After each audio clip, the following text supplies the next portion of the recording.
Paul, before we look ahead to Saturday, just your thoughts looking back to the Bath City game, if possible, please. Yeah, obviously it was a very welcome 3 points, clean sheet against a really tricky opponent, tricky fixture. New managers got in there and made them very defensively sound, made them very organised, made them very tough to beat. They don't concede many goals. So all in all, just a good day for us. 3 points that was needed, and like I said, again against a good opponent. Obviously, things happen fast in this division, in this league. I know when we've spoken to you before, you've said it's been Worthing's to lose. Bearing in mind Worthing's recent results, is it now yours to gain?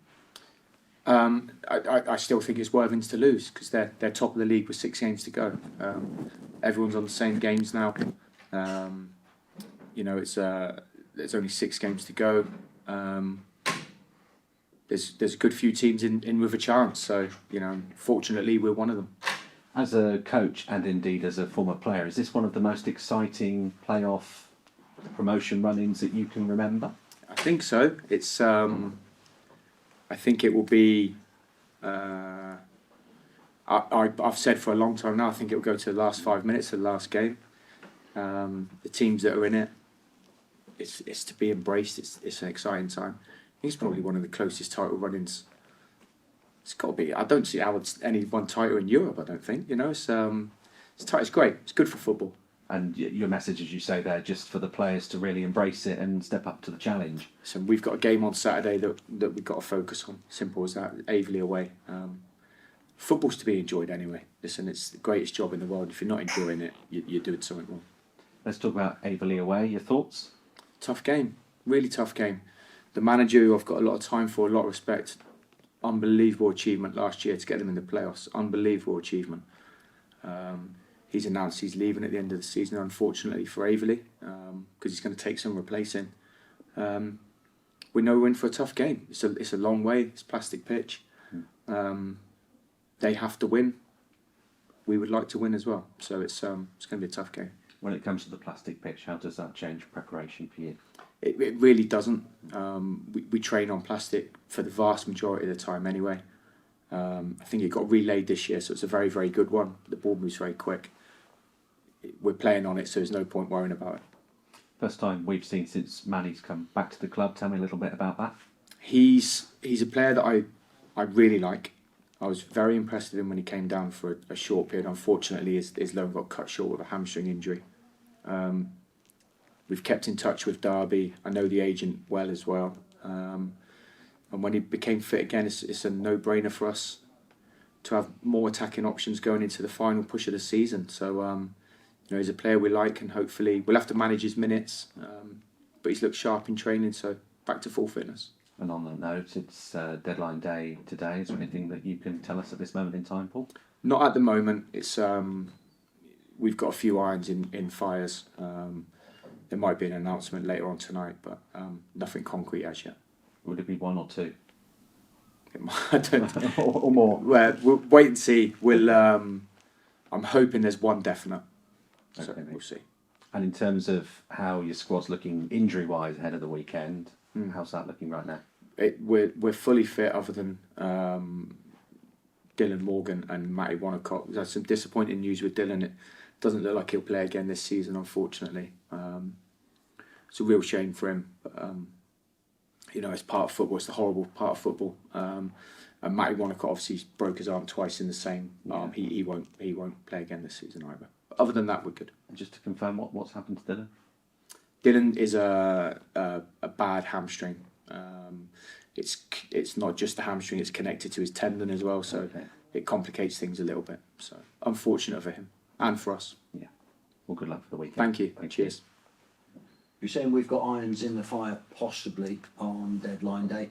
Have other clubs been looking at some of our players? We've got players who've really put themselves in the shop window the last few weeks. I had 2 phone calls this morning regarding players, but that was to take them on loan, which obviously won't be happening. We haven't got a particularly big squad, so but no interest from anyone higher than that. And looking back on Saturday's game against Bath, bringing Cody Cook on, Yeah.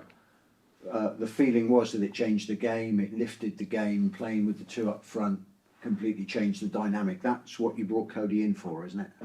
Cody is, as I said in my in the press after the Bath game, Cody's been a talisman.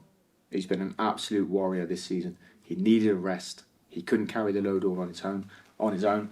And I think in the Dorking game when he came on, and I think on Saturday when he came in, there was a real freshness about him, a real vibrancy, and it undoubtedly won us the game because he scored the goal. So it did make a difference.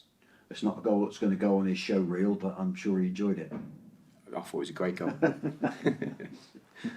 It's a very similar question to one I asked you last week about Bath, but Aveley are all but done, and Torquay could send them down on Saturday. Does that make them harder to play against? I don't know. As I said just now, I've got so much respect for their manager. Outrageous job last year. Fantastic to get them into the playoffs. It's going to be a tough game. No one's rolling over for Torquay. No one's giving us anything. We've got to go and take it. And that's the way football should be. Do you think that the two results that Worthing have had in their last two games almost underlines and proves what you've just said? That Worthing, in a position where they could almost have not put the Championship out of reach, but as you said last week, it's theirs to lose, that they suffered 2 defeats without scoring a goal, and it sort of underlines what you've just said. Yeah. There's no givens, is there? No gimmies at all. It would have been hard to predict those two results, wasn't it? Welling away and Hornchurch away. Or maybe you didn't.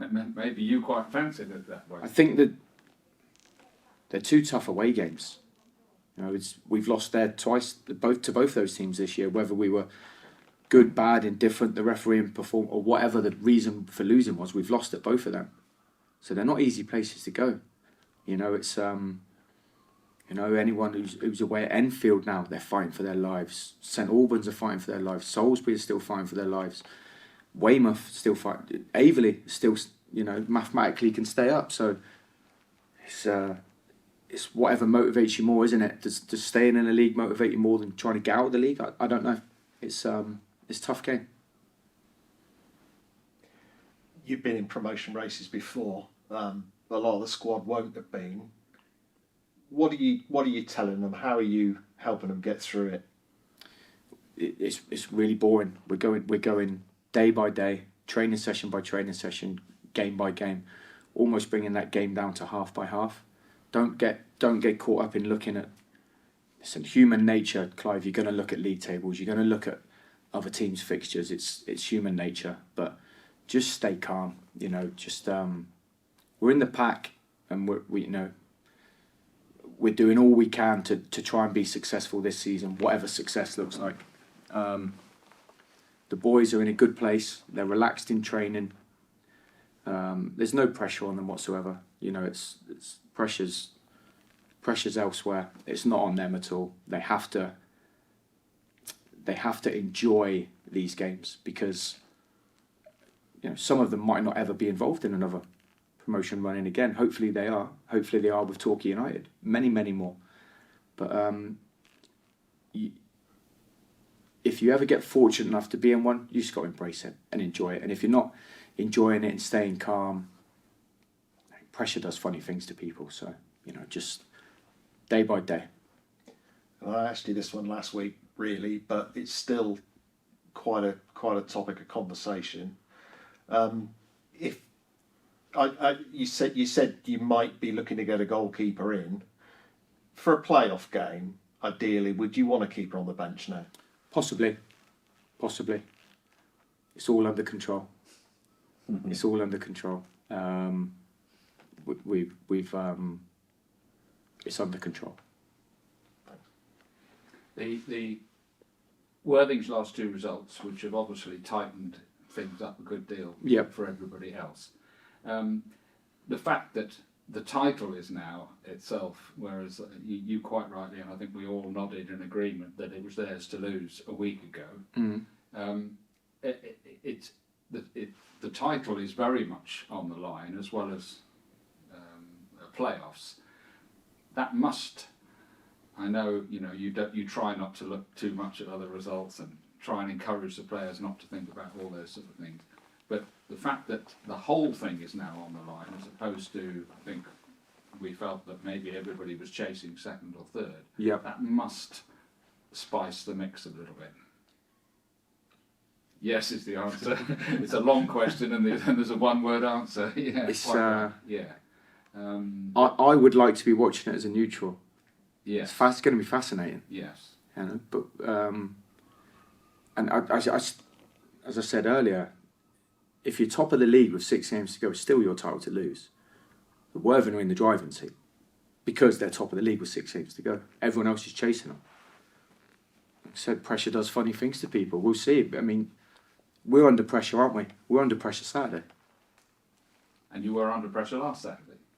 Is that something that you feel, and that's been the case for weeks now, isn't it? It was the case against Boreham Wood, it was the case against Dorking away. Mm. You've been watching these games closer than almost anybody, I dare say. Do you feel that the players are starting to handle that better, get used to it, be able to produce results off the top of it? Do you think, without trying to damn them with it's a really good question. Credit. It's a really good question. It's you have to deal with pressure, don't you? You have to. Have you been tempted to say to them every time, look, you've dealt with it. You've dealt with this last week. You were in this position last week. It's no different this week to last week. Sometimes, I think you manage it different on a daily. But sometimes you're better off not even talking about it. If you see them turn up and they're in a good place, just let them go. Let them go. We're not going to get any fitter now. The boys aren't going to tactically know any more than I've been telling them all season or we've been coaching all season. Although we'll keep doing those bits, obviously. We are where we are. It's just, you know, if they're in a good spot and they've been in a good spot this week, they've been a pleasure to coach this week. Been great. They've coached themselves almost, you know. And I step in when I need to step in, and they get sick of my voice as much as anyone else does. So it's, you know, they don't need to hear me all the time. You described it a couple of weeks ago, as a war of attrition. This is how these things are fought out. Mm-hmm. Do you feel in a good place in that regard? Boys are good. Boys are good. We'll listen up. You'll still be going. We'll do everything we can. As will Worthing, as will Truro, as will Maidstone, Boreham Wood, Dorking, Western-super-Mare. They'll be doing everything they can as well. So listen, we're in a fight for something that could be very, very special. So as other teams, and it would be very silly of me and foolish of me to sit here and say we're going to do this, we're going to do that, because no one knows. But we'll be prepared as we possibly can be, and we'll run as hard as we possibly can, and we'll end up where we end up.